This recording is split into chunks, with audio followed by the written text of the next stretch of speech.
احسن الوظائف channel میں ہم آپ کو خوش آمدید کہتے ہیں۔ پیارے دوستوں، 1444 ہجری کا جو حج کا سیزن ہے وہ شروع ہو گیا ہے، اور مسلمانوں کا یہ ایک اہم فریضہ ہے کہ جو مسلمان حج پر جا چکے ہیں وہ حج کے ایام، حج کے ارکان وہاں پر ادا کریں گے، اور جو باقی مسلمان ہیں وہ یہاں پر اپنے علاقوں میں، اپنے گھروں میں رہ کر قربانی سر انجام دیں گے اور بڑی عید کی یعنی عید الاضحیٰ کی نماز ادا کریں گے۔ اس کے ساتھ تکبیرات تشریق جو یہاں پر پڑھنا واجب ہے 9 ذی الحجہ سے لے کر 13 ذی الحجہ تک، 9 ذی الحجہ سے لے کر 9 ذی الحجہ کے فجر سے لے کر 13 ذی الحجہ کے عصر تک یہ پڑھنا واجب ہے۔ بعض علماء کے نزدیک یہ سنت ہے، لیکن بعض کے نزدیک یہ واجب ہے، لیکن متفق یہ ہے کہ یہ پڑھنا واجب ہے، جو 9 ذی الحجہ سے لے کر 9 ذی الحجہ کے فجر سے لے کر 13 ذی الحجہ کے عصر تک ہوتا ہے۔ اور یہ تکبیرات تشریق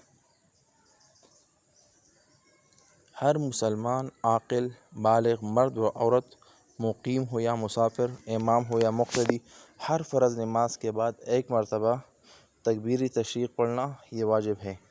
البتہ عورتوں کے لیے یہ اتنے بلند آواز سے پڑھنا واجب نہیں ہے، آہستہ بھی پڑھ سکتے ہیں۔ نماز عید کے بعد تکبیر تشریق بالاتفاق جائز و ثابت ہے، یعنی جب نماز ہو جائے تو تمام بندوں کو چاہیے کہ یہ الفاظ وہ بار بار دہرائے: اللہ اکبر لا الہ الا اللہ واللہ اکبر وللہ الحمد۔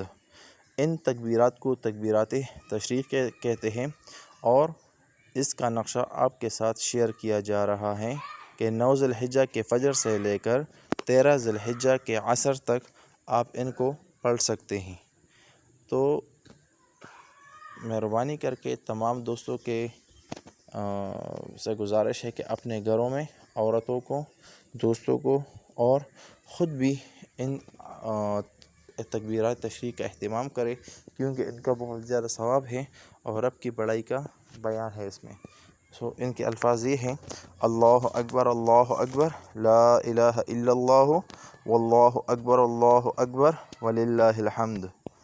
یہ ایک دفعہ بلند آواز سے پڑھنے چاہیے ہر فرض نماز کے بعد، کم از کم ایک دفعہ پڑھنے سے اگر کوئی بندہ کہنا چاہتا ہے تو وہ 2-3 دفعہ بھی آہستہ آواز کے ساتھ پڑھ سکتے ہیں، لیکن ایک مرتبہ بلند آواز کے ساتھ پڑھنا چاہیے۔ امید کرتا ہوں آپ کو ویڈیو بہت زیادہ پسند آئی ہوئی ہوگی۔ مہربانی کر کے ویڈیو کو دوستوں کے ساتھ شیئر کریں۔ شکریہ۔